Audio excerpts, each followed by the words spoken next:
की मॉनिटरिंग की जा रही है। ऑपरेशन सिंदूर चलाया गया और उसके जरिए प्रधानमंत्री नरेंद्र मोदी लगातार इसकी मॉनिटरिंग कर रहे हैं। भारतीय आर्मी ने लिखा है कि न्याय हुआ, जय हिंद। बड़ी खबर आपको इस वक्त बता रहे हैं, जहां भारत के हवाई हमले में 70 आतंकी के मारे जाने की खबर सामने आई है। रात में ही एयर स्ट्राइक किया गया, 1:36 पर यह एयर स्ट्राइक हुआ है। मॉनिटरिंग सिंदूर के तहत 70 आतंकी को भारतीय सेना ने मार गिराया है और इस पूरी की जो स्ट्राइक की जो मॉनिटरिंग है वो प्रधानमंत्री नरेंद्र मोदी करते हुए नजर आ रहे हैं। प्रधानमंत्री नरेंद्र मोदी ऑपरेशन की मॉनिटरिंग कर रहे हैं और भारतीय आर्मी ने लिखा है कि न्याय हुआ, जय हिंद। तो आपको इस वक्त की बड़ी खबर बता रहे हैं, प्रधानमंत्री नरेंद्र मोदी लगातार इस पूरे ऑपरेशन पर नजर बनाए हुए हैं। ऑपरेशन सिंदूर चलाया गया और इसके जरिए एक एक आतंकी को मारने का लक्ष्य है। JF-17 लड़ाकू विमान से मार गिराया गया आतंकियों को। भारत ने पाकिस्तान के लड़ाकू विमान को मार गिराया है। पाक के JF-17 लड़ाकू विमान को मार गिराया गया। इंडियन एयरफोर्स ने पाकिस्तान के JF-17 को मार गिराया है। ये बड़ी खबर, रात के 1:30 बजे ऑपरेशन सिंदूर को चालू किया गया है। आपको बताते चले, वहां पर पाकिस्तानी सेना को टारगेट नहीं किया गया है, पाकिस्तानी आतंकियों के ठिकाने को टारगेट किया गया है और कई ठिकानों को अब तक ध्वस्त कर दिया गया है। कई लोगों की अब तक मारे जाने की खबर मिल रही है। लगभग 30 से भी ज्यादा आतंकियों के मारे जाने की खबर मिल रही है और आपको बता दें 8 से 10 ठिकाने ऐसे हैं जिसको तबाह कर दिया गया। इंडियन एयरफोर्स ने पाकिस्तान के JF-17 को मार गिराया है।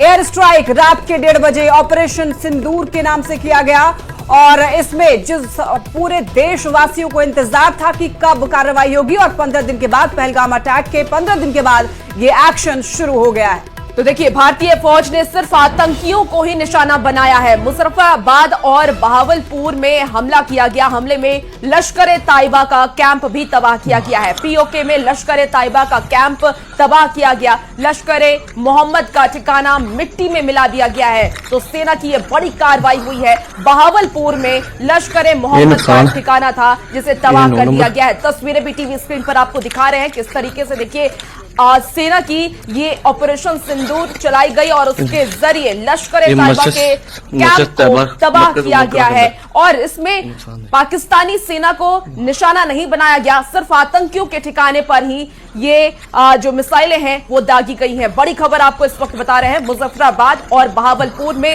हमला और हमले में लश्कर ताइबा का कैंप तबाह किया गया, क्योंकि लश्कर ताइबा की ही बात सामने आ रही थी। जो पहलगाम अटैक हुआ था उसमें इसी की संलिप्तता थी, इसलिए सबसे पहले लश्कर ताइबा के कैंप को नष्ट किया गया।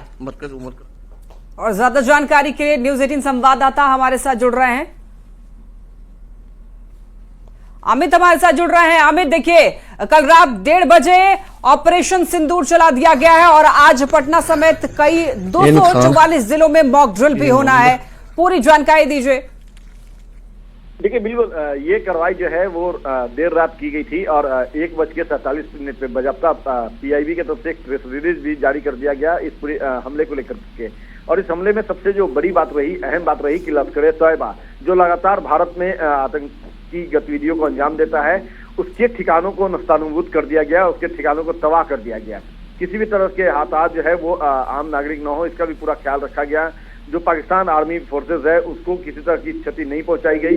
लेकिन जब पाकिस्तान की तरफ से कार्रवाई की गई, जवाबी कार्रवाई की गई, तो जो बॉर्डर से लगे इलाके हैं भारत के, वहां पे कई सिविलियंस की मौत होने की खबर आ रही है, घायल होने की खबर आ रही है। इधर आज जो पहले से निर्धारित कार्यक्रम है, पूरे देश में 244 जगहों पे मॉक ड्रिल होना है। शाम लगभग 6:50 से ये मॉक ड्रिल शुरू होगा, 7 बजे तक ये मॉक ड्रिल चलेगा। तो 10 मिनट के लगभग ये मॉक ड्रिल है। इसको लेकर के बिहार में भी पूरी तैयारी है। बिहार के 6 जिले हैं, पटना समेत जो है, बेगूसराय है, उसके अलावा किशनगंज, अररिया, ये तमाम जो जिले हैं, पूर्णिया, यहाँ पे जो है ये मॉक ड्रिल होगी।